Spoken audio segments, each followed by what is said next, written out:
wabarakatuh. Waalaikumsalam warahmatullahi wabarakatuh. Berjumpa lagi di channel YouTube RSP Online, yaitu channel YouTube-nya Santri Purworejo.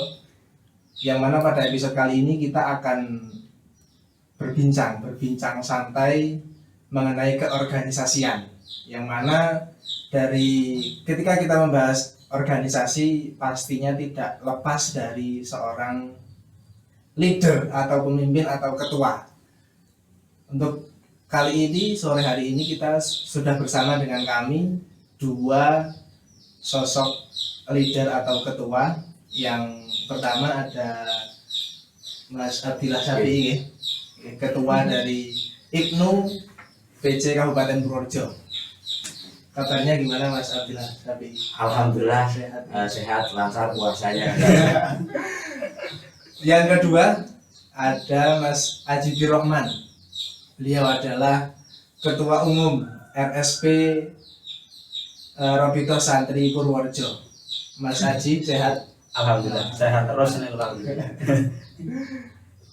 Pada kesempatan kali ini kita akan berbincang mengenai keorganisasian. Nanti bagaimana dari organisasi IPNU, yang mana IPNU memang sudah dari dulu sekali, berdiri IPNU dari dulu sekali. Terus nanti ada organisasi RSP, yang mana tentunya nanti dari RSP minta bimbingan, Mas Aji, minta bimbingan kepada yang lebih dulu, yang lebih sepuh tentang bagaimana kita menjadi organisasi yang untuk tentunya memberikan maslahat kepada masyarakat umum, dan Mas Aji. Akan tetapi sebelum masuk ke situ, tadi pas saya sampai di sini sedikit cerita, sudah dihadapkan dengan prestasi-prestasi yang didapatkan oleh beliau Ketua IPNU PC Kabupaten Purworejo. Saya sedikit penasaran, saya ingin mengulik nanti dari histori dari setiap satu, dari Mas Abdillah Syafi'i dan nanti juga dari Mas Ajibi Rohman. Untuk Mas Abdillah Syafi'i, niki panjenengan menjabat menjadi Ketua IPNU niku dari tahun kapan atau sudah berapa periode?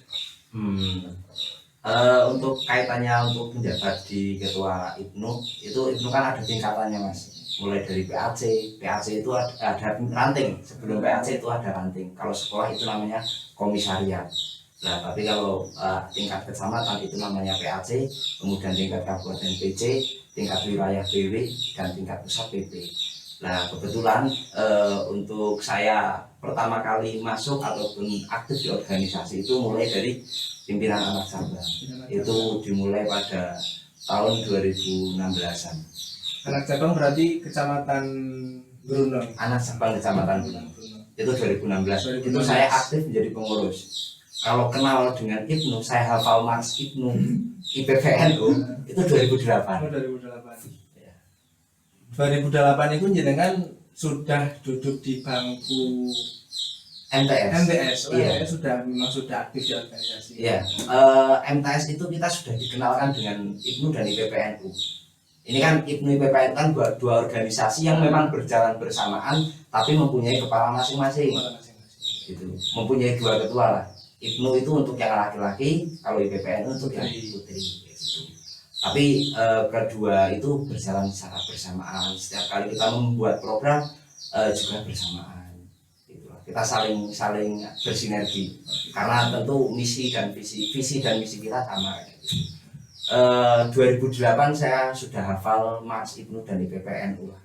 Sampai 2011 kebetulan pasca itu saya vakum.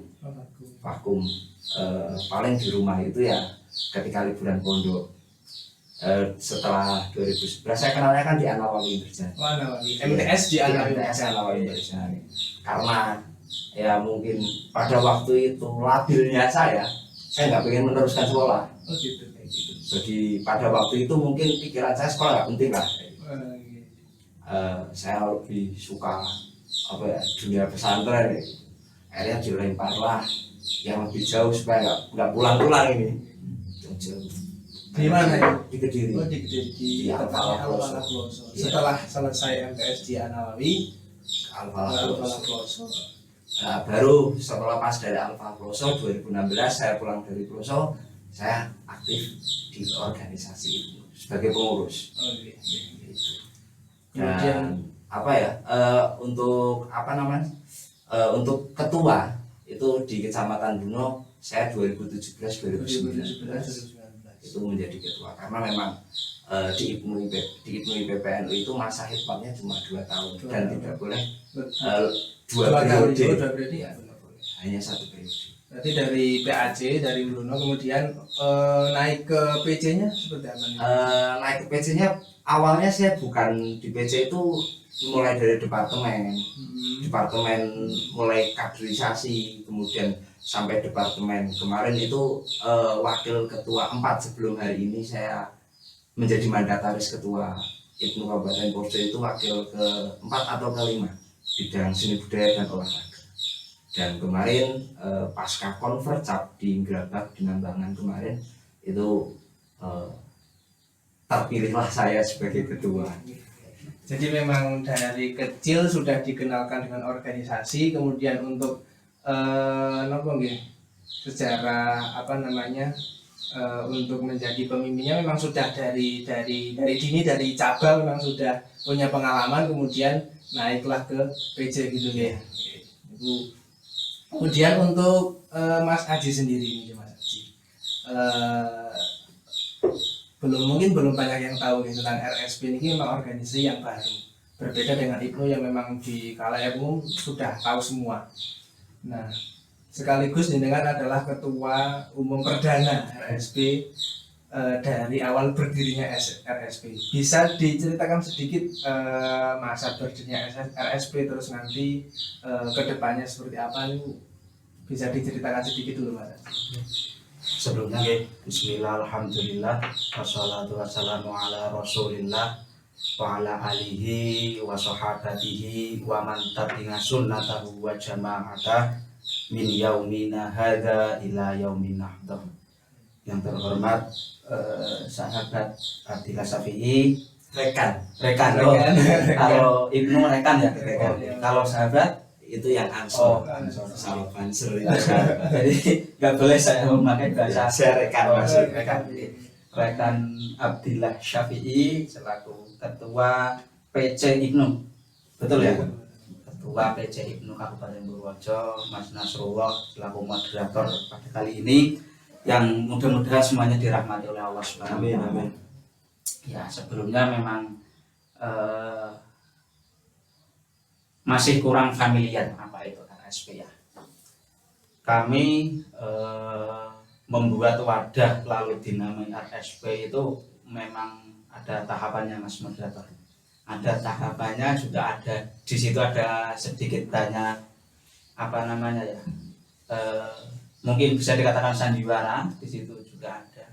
Yang jelas kita itu termotivasi oleh teman-teman mahasiswa, Pak Ketua. Jadi mahasiswa itu ada yang namanya apa gitu loh, PMI atau apa nah kalau misalnya itu. Nah, mosok santri kok tidak punya wadah? Mereka nuwun sewu nih, mereka bisa turun ke lapangan membela atau mensuarakan aspirasi dari entah itu rakyat, entah itu mahasiswa itu sendiri, entah itu apa. Masa kita santri nggak bisa sih? Hanya untuk mensuarakan, masa kita nggak bisa? Iya. Nah, maka dari itu kami berinisiatif untuk membuat wadah. Ya, walaupun tidak bisa disamakan dengan PMII, setidaknya kami mempunyai wadah. Andaikan nanti ke depannya kita perlu mensuarakan apa yang kita suarakan. Seperti itu kurang lebih. Sedikit latar belakang berdirinya Nah, RSP. betul. Kemudian saya penasaran gini, sebelum kita masuk lebih dalam ke organisasi, panjenengan kan memang yang berjuang dalam organisasi. Kalau melihat organisasi ini kan memang orang itu butuh berjuang dengan nyun sewu lillahi ta'ala. Apalagi nyun sewu niki NU atau mungkin santri niku memang harus waktu, tenaga niku memang nyun sewu lillahi ta'ala tanpa pamrih. Nah, saya pengen tahu apa yang mendasari atau motivasi jenengan dari mana? Ya, jenengan bisa semangat untuk memperjuangkan organisasi, karena nyun sewu tidak semua orang itu mau untuk ngurusi orang banyak kan gitu. Lebih banyak dari orang wis yang penting pribadi gitu. Dari jenengan dulu mungkin karena kan jenengan dari dini sudah dikenalkan dengan organisasi dan mau untuk susah kan rekoso kan di dalam organisasi ini. Dari 2016 Iya, gitu. jenengan kan memang sebenarnya yang menjadi motivasi jenengan untuk semangat berjuang itu apa? Oke, kaitannya dengan apa sih hari ini sampai saat ini saya masih bertahan, masih ya mungkin semangat lah ya. Semangat ya. Yang pertama yang menjadi faktor mungkin yang mempengaruhi hari ini saya masih bisa seperti ini, yang pertama adalah lingkungan. Itu lingkungan betul-betul mempengaruhi bagi saya. Apalagi kalau bicara tentang lingkungan yang paling sektornya yang paling kecil itu adalah keluarga. Kebetulan orang tua saya juga seorang organisator, bapak organisator, ibu juga organisator. Dan hari ini kalau boleh tahu bapak itu hari ini MBCNU, Kecamatan Tantidia, Kecamatan Bumi. Itu faktor keluarga. Jadi bapak itu sudah tidak perlu tidak perlu untuk meminta anaknya untuk berorganisasi, tapi beliau menunjukkan dan anaknya itu pengen dengan sendirinya itu kedoktrin ya, otomatis kedoktrin dari dengan orang tuanya yang ikut organisasi, kemudian teman-temannya kan banyak dan lain sebagainya, akhirnya kan wah orang tua saya bisa seperti ini, saya juga pengen kayak gini. Nah, kemudian dasar selanjutnya yang hari ini menjadikan saya masih tetap bertahan adalah bagaimana hari ini saya betul-betul sebelum saya berorganisasi saya harus paham dulu organisasinya seperti apa. Kalau organisasinya katakan politik dan lain sebagainya, nanti dulu lah kayak gitu. Politik praktis ya nanti dulu. Kalau hari ini berbicara tentang berbicara organisasi di bawah naungan Nahdlatul Ulama, ya kita paskan dulu dong dengan usia kita. Hari ini saya layaknya di mana, tempatnya di mana. Kalau hari ini usia saya adalah usia pelajar, berarti saya di organisasi itu. Nah, memang di dalam organisasi akan banyak sekali dinamika yang terjadi di dalamnya. Ada senang, ada susah dan lain sebagainya. Itu yang kadang seringkali membuat anak-anak itu patah di tengah jalan. Karena kalau teman-teman hanya di dalam organisasi mengandalkan tadi yang saya sampaikan tanpa ada niat di dalam hati, saya ingin khidmat di organisasi, ya sudah, semua akan luntur dengan begitu saja. Ketika terhantam oleh permasalahan-permasalahan ataupun dinamika-dinamika yang terjadi di dalam organisasi, ya akan tumbang. Sehingga ya sampai hari ini kalau berbicara hikmat sebenarnya saya sudah nggak usah berbicara hikmat kayak gitu. Yang menjadikan hari ini saya bertanya hikmat sebenarnya. Yang perlu digarisbawahi hari ini hikmat. Tapi terlepas daripada itu ada sebuah perjuangan dari para pejuang-pejuang atau pendiri-pendiri itu yang hari ini harus diperjuangkan oleh para pelajar, harus diteruskan oleh para pelajar. Mungkin itu dari motivasi saya seperti itu. Mungkin teringat dawuh Mbah Hasyim Asy'ari yang siapa yang membela NU akan saya akui menjadi santri dan barang siapa yang menjadi santriku akan didoakan husnul khotimah beserta anak cucunya kan. Itu sudah menjadi mungkin motivasi yang untuk sangat besar kan itu. Dan misalkan mungkin sudah sedikit dijamin oleh beliau kan, itu sudah pasti mencarotnya lah. Kemudian untuk Mas Haji sendiri, untuk RSP ini kan memang memulai hal baru. Kalau Ibnu kan mungkin memang sudah ada dari dulu, jadi semua orang itu sudah tahu. Kalau RSP kan mungkin ketika jenengan membentuk, jenengan kan ini orang yang pertama pendiri RSP ini, jadi tentunya banyak sekali pertimbangan nanti bagaimana ke depannya respon dari orang-orang itu, bagaimana dengan munculnya organisasi baru. Soalnya dalam tanda kutip sekarang kan banyak sekali organisasi baru yang dipandang negatif di luar sana gitu loh Mas Haji. Itu panjangan bagaimana yang untuk mendasari? Pertama, saya itu orangnya nggak suka yang ribet. Jadi standar berpikir kita adalah menjaga itu lebih sulit. Menjaga itu lebih sulit daripada memulai dengan yang baru. Contoh, jenengan sudah menjalin hubungan dengan pacar, itu akan terasa lebih sulit ngapain ini daripada ketika jenengan berusaha untuk mendapatkannya. Nah, Dari yang baru lebih. nah itu berawal dari memang mindset saya itu orangnya nggak suka ribet. Berbeda dengan beliau Pak Ketua PC Ibnu, karena apa, beliau itu kan meneruskan dari organisasi yang sudah ada, berusaha menjaga supaya tidak. Nah, itu kan bagi saya nggak mampu seperti itu. Makanya ya mending mendirikan yang baru. Nah, itu sesimpel itu. Terus gini, di RSP itu memang berbeda dan juga ya nyeleneh dengan yang lain. Pertama, standar dari prinsip berorganisasi adalah khusus dalam tanda kutip NU. Toh saya juga ada di dalam NU.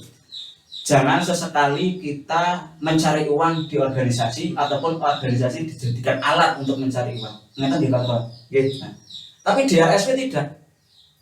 Justru kalau mau mencari uang, masuklah di RSP. Nah, aneh toh? Aneh toh? Ini menarik. Nah, Ini aneh toh? Nah, ya seperti itu. Kalau di tubuh NU semboyannya janganlah mencari uang lewat organisasi, atau organisasi janganlah dijadikan alat politik untuk mendapatkan uang. Tapi kalau di RSP, kalau kita mau mencari uang ya di RSP. Nah, itu aneh toh? Nah, nanti bisa ditanyakan Pak Mas Aneh. Pak Ketua HPC juga boleh menanyakan. Boleh menanyakan dengan kita. Boleh. Kemudian tentunya dalam masa perjuangan itu banyak sekali menemukan apa nih, hal-hal yang kadang kita harus bergelut dengan emosional kita, egoisme kita. Itu cara mensikapi itu bagaimana? Dari dengan pribadi kan tentunya ngurusi orang banyak, kadang urusan sendiri itu ketinggalan loh. Itu bagaimana cara memanage itu semua, itu seperti apa? Menyikapi hal yang sedemikian rupa, sebenarnya hal semacam itu hal yang sangat lumrah di organisasi, hal yang sangat biasa. Bahkan mungkin seringkali lah kita menemui beberapa hal yang saling berbenturan. Tidak usah berbicara tentang acara dulu, kadang visi dan misi dari pengurus saja sudah mindset saja antar pengurus kadang tidak sama. Maka hari ini ya, kalau kita berbicara ini untuk berbicara cabang, berbicara tentang pengurus cabang atau pimpinan cabang, hari ini ya kita harus berbicara tentang Malang. Kalian hari ini posisinya sudah di kabupaten, sampai harus lebih dewasa lagi dalam menyikapinya. Egonya dikesampingkan dulu. Hari ini yang lebih diprioritaskan, yang lebih dipentingkan adalah apa yang hari ini menjadi kebutuhan daripada organisasi, apa yang menjadi mandat daripada organisasi. Sebenarnya apa ya, yang paling penting itu gini, hari ini bagaimana saya mencoba untuk menjelaskan, menyampaikan kepada para pengurus supaya tidak terjadi hal-hal sedemikian rupa, bahwasanya tanggung jawab dari pimpinan cabang Purworejo itu bukan hanya menjadi tanggung jawab ketua saja, namun itu menjadi tanggung jawab seluruh pengurus cabang di Kabupaten Purworejo. Sehingga ini tidak akan, yang disorot itu tidak hanya ketua saja gitu. Seolah-olah nanti kan kalau ketua kayak gitu kan bebannya besar sekali dong. Bisa saja dalam 5 bulan menjabat sebagai ketua, saya sudah apa ya, sudah nggak ada dagingnya kan ya gitu, sudah berat badannya turun ya gitu, karena terpressure sedemikian rupa semua harus tentang ketua. Tapi ya sebenarnya apa ya, hal-hal yang sedemikian rupa bisa diminimalisir asalkan kita semua bisa saling cerita, ngobrol, kita tahu permasalahannya seperti apa. Yang jelas Tuhan tidak hanya menciptakan permasalahan, tapi juga ada solusi yang kayak gitu. Jadi memang mencelaraskan apa namanya mindset Iya. Mindset untuk kita memang ya di sini tempat kita berjuang. Kalau kita mau membicarakan urusan pribadi ya di rumah, jangan dibawa ke lembaga ini gitu. Dan biasanya saya bilang gini, urusan organisasi tidak usah dibawa ke ranah pribadimu di rumah. Sama halnya ketika kamu punya masalah, kayak Mas Aji tadi bilang, kamu punya masalah dengan pacarmu, diputusin sama pacarmu, akhirnya bad mood yang menjadi dampak organisasi, itu tidak profesional. Ya gitu. Hari ini kita kalau sudah masuk dalam organisasi, ya kita harus betul-betul profesional. Biasanya ada materi yang dinamakan dengan manajemen konflik. Itu ada hal-hal yang mengarah untuk perlu dikaji lagi mungkin. Kalau mau berbicara ataupun belajar manajemen konflik, ya bisa lah ikut gabung. Nanti mungkin di episode selanjutnya Ya. mungkin bisa dikaji. Kemudian untuk Mas Haji ini kan yang saya tahu ya ini memang ketika merintis awal-awal RSP niku apa nih, beliau rela meninggalkan keluarga, rela meninggalkan anak-anaknya untuk demi memperjuangkan RSP, sowan-sowan ke sesepuh Purworejo, tokoh-tokoh Purworejo, dan mengadakan sebuah pengajian yang sudah diliput di channel RSP. Dan itu saya belum habis pikir, maksudnya apa sebenarnya dengan itu, seperti apa keluarga jenengan yang ditinggal sedemikian rupa itu menyikapinya seperti apa? Apakah ada masalah dengan RT atau apa kan? Ya. Kalau masalah itu ini yang saya tertarik dengan membuat organisasi santri, bahwa nuwun sewune kalau teman-teman semua ini kan masih membicarakan teori. Kalau masalah kekeluargaan loh ini masih berbicara tentang teori, belum real yang ada. Dan perlu diketahui santri itu ketika sudah berumah tangga ya pancen los, karena mungkin berangkat dari lillahi ma fis samawati wa ma fil ardh. Segala sesuatu yang ada di langit dan bumi itu lillahi ta'ala, milik Allah. Kalau sudah milik Allah, ngapain kita repot-repot? Kan nggak perlu repot-repot. Nah, seperti yang jenengan ketika kan, Allah menciptakan masalah pasti ada solusi. Allah menciptakan anak ya pasti ada rezeki. Allah mengasihi kita jodoh ya pasti ada rezeki. Nah itu nggak usah repot-repot. Gitu Mas. Kemudian untuk mungkin sedikit memberikan semangat kepada orang-orang di luar sana yang memang mungkin masih muda, dan seharusnya kan yang muda yang berpotensi, yang masih semangat untuk berjuang. Cuman kan untuk era milenial ini kan jarang sekali anak-anak muda yang mau masuk ke organisasi, yang mau berjuang kan jarang sekali. Mungkin bagaimana untuk memotivasi mereka semua itu seperti apa? Mungkin atau jangan punya something yang apa ya? Sebenarnya saya paling nggak bisa sih memberikan motivasi. Paling ya bisanya ya apa ya? Paling kalau ketemu langsung saya nggak usah banyak obrolan, tak kasih contoh kayak gini aja. Contoh, kamu belum bisa desain atau apa, ya kamu datang ke sini, nggak usah tak telepon itu caranya kayak gini enggak, tapi sama di sini tak tawar aja gitu.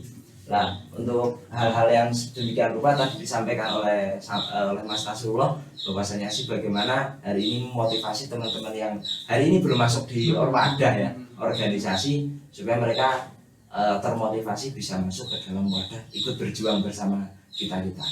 Nah, hari ini riset saya pribadi hari ini sebenarnya kenakalan remaja ataupun kenakalan anak-anak remaja yang katanya hari ini masih mencari jati diri. Sayang sampai hari ini pun saya belum menemukan jati diri saya seperti apa. Ya kan? Dulu saya masih pengen jati diri, masih pengen jati diri dulu. Mungkin hanya alibi mungkin. Saya nggak mau keluar dari zona nyaman saya pada waktu itu. Ya, hari ini banyak kenakalan remaja yang terjadi mungkin di desa ataupun di kota, itu banyak sekali kenakalan.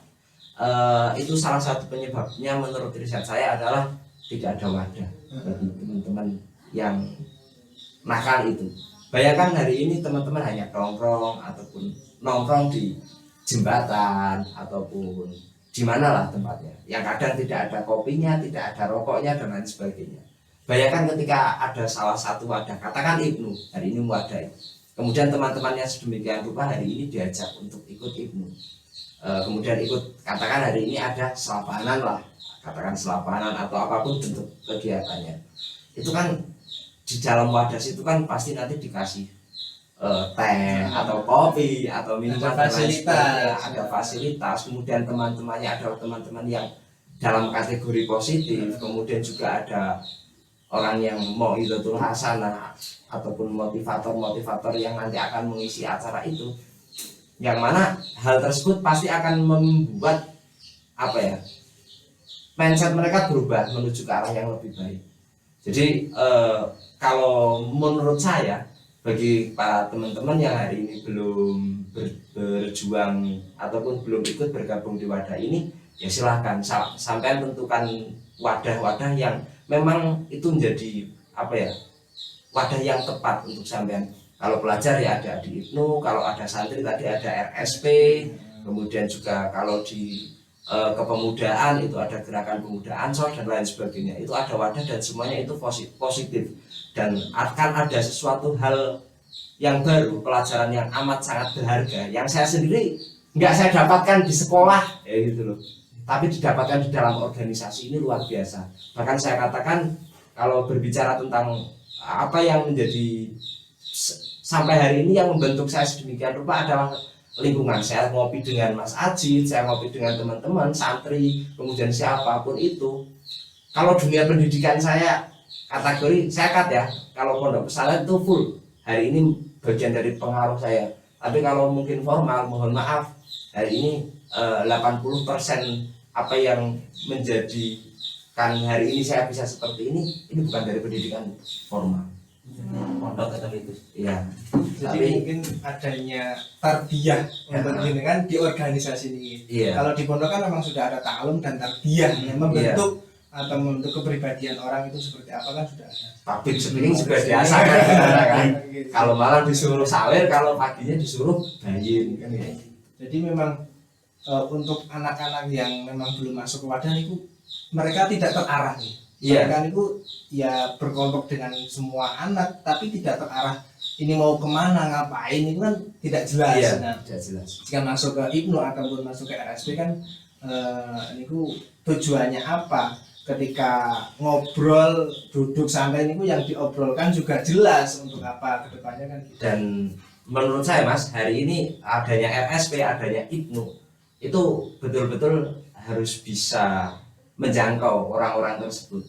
Bagaimana supaya teman-teman itu tertarik untuk bisa ikut bergabung dengan kita, wadah perjuangannya jelas kan kayak gitu. Dan hari ini IPNU itu bukan tentang melulu berbicara tentang aswaja dan lain sebagainya, tapi IPNU itu menyeluruh. Ada olahraga, ada jarkom info, ada apa namanya dakwah dan lain sebagainya, semua ada wadahnya di dalam IPNU itu. Jadi kalau kita harus pandai-pandai lah kita untuk mendoktrin, bukan mendoktrin lah, mengajak mereka. Dan doktrin kesannya kan kayak gimana takut. Nah ini mengajak mereka untuk bergabung bersama kita. Ya kalau mereka sifatnya memang nggak pernah sarungan, ya kita cara mendekatinya nggak usah sarungan, biar mereka nggak minder kayak gitu. Tapi kayaknya nggak ada santri yang nggak sarungan hari ini kan, berarti semua sarungan. Cuma ini yang nanti menjadi mungkin ada beberapa hal yang ini mungkin bisa diwadahi oleh RSP. Ini adanya sengketa ya.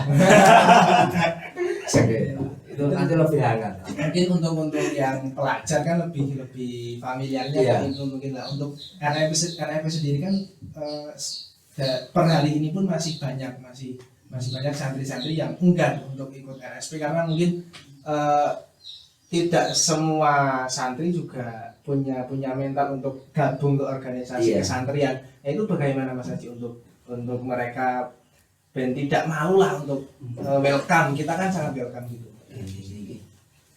Itu jelas ya, laqad kana lakum fi rasulillahi uswatun hasanah. Jadi kalau saya gitu, misalnya jari ini ketua di RSP itu jarang-jarang memberikan pidato ataupun orasi kebangsaan atau orasi keorganisasian atau apa, memang jarang. Karena kami adalah organisasi santri itu tahu dalil, Iya. tahu kitab, entah sedikit banyak itu bagi saya gak masalah, intinya tahu, itu kan jelas. Laqad kana lakum fi rasulillahi uswatun hasanah. Wis cukup itu aja. Kita memberikan mereka contoh, kita memberikan bahasa sekarang itu testimoni. Iya. Kita beli produk ya di online. Ini kok ratingnya cuma 2 ini kan kita nggak jadi beli. Iya. Ya kan? Tapi kalau kita membeli produk ratingnya sudah 5.00, komentarnya juga positif, kita akan tertarik nggak kira-kira? Kira-kira saja. Ya tertarik. Nah, udah gitu. RSP tidak perlu banyak-banyak orasi kebangsaan ataupun kita menempel-nempel spanduk, ya tidak perlu seperti itu. Cukup kita tunjukkan, cukup kita berikan mereka contoh.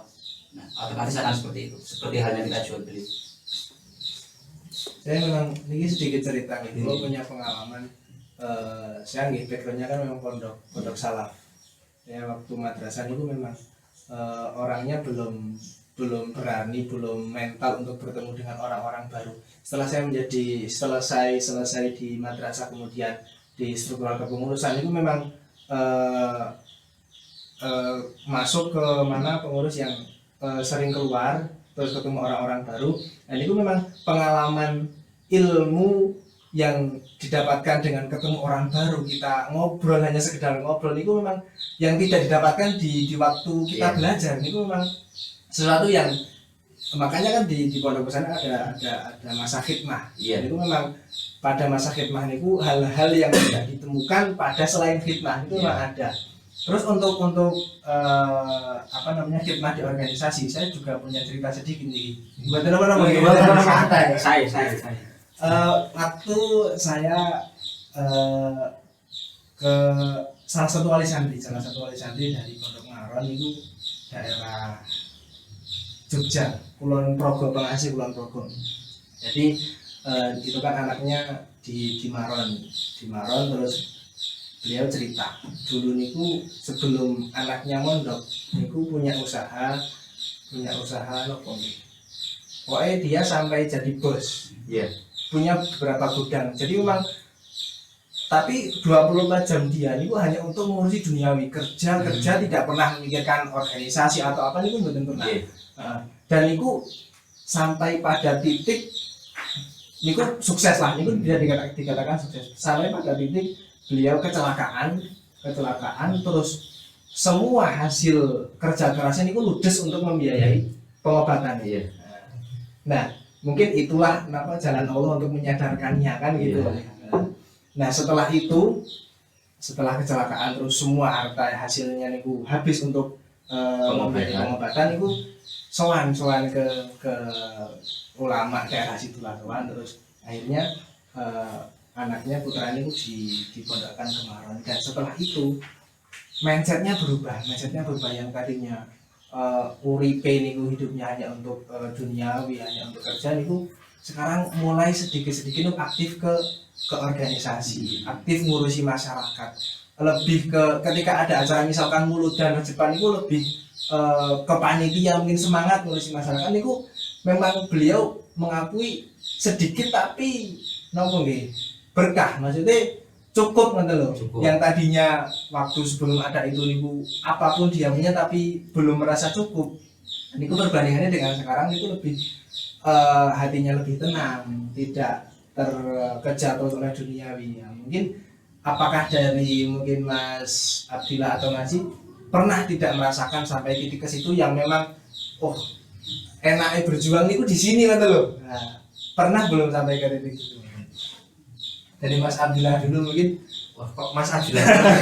Nah, nanti pada ini sebenarnya kan gini, saya kan ketua, sedangkan beliau ini kan ketua umum. Tingkatnya itu jauh, ketua dengan ketua umum. Artinya saya itu ketua itu masih di bawah ketua PC, itu masih di bawah ketua PW, ketua PW di bawah ketua PP, kan kayak gitu. Dan di IPNU itu ketua umum itu hanya satu di pimpinan pusat. Nah ini kan berarti kan saingannya sudah dengan pimpinan pusat. Mungkin pengalaman pribadi dengan waktunya asiknya mungkin kan sibuk niku asik kan bisa. Sibuk, saya memang suka sibuk, memang senang sibuk kan. Apa yang jenengan merasakan enaknya berjuang itu di sini? Ya ini mau dijawab anak sekolah atau gimana ya? Kalau harus ini bisa saya setel masih saya anak SMP gitu. Apa sih enaknya kamu berjuang di IPNU? Wah, saya semangat berjuang di IPNU. karena teman-teman saya semakin banyak kayak gitu kan, ilmunya semakin banyak, bermanfaat dan lain sebagainya. Itu kalau teman-teman yang masih pelajar, kalau saya tanya kayak gitu. Kadang saya belum dulu kayak sampai arep dulu bolos sing akeh wis ning Ibnu pasar wae kayak gitu, ketemu bakal siji yo akhirnya jadi bolone dan lain sebagainya. Kalau hari ini yang menjadi memot yang apa ya, yang katakan hari ini saya bisa merasakan nikmatnya hikmah, beberapa kali ada sesuatu hal yang memang ini di luar nalar saya, hal-hal yang tidak mungkin terjadi namun nyatanya terjadi.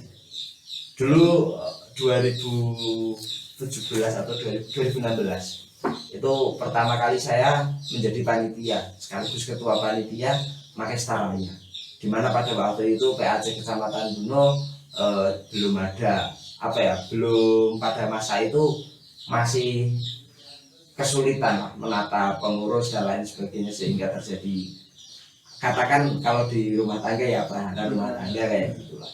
Hingga akhirnya saya yang masih anak baru harus memulai perjuangan dengan menjadi ketua itu. Pada waktu itu kita punya namanya kan kaderisasi kita namanya Makesta. Kalau teman-teman mau masuk ke Ibnu itu harus melalui Makesta dulu. Kalau sekolah MOS, kalau RSP apa ini? Apa Hatam Alfiyah apa saya nggak tahu ini. Apakah saya bisa masuk RSP atau gimana kan saya nggak tahu, karena saya belum nggak tahu kualifikasinya kan.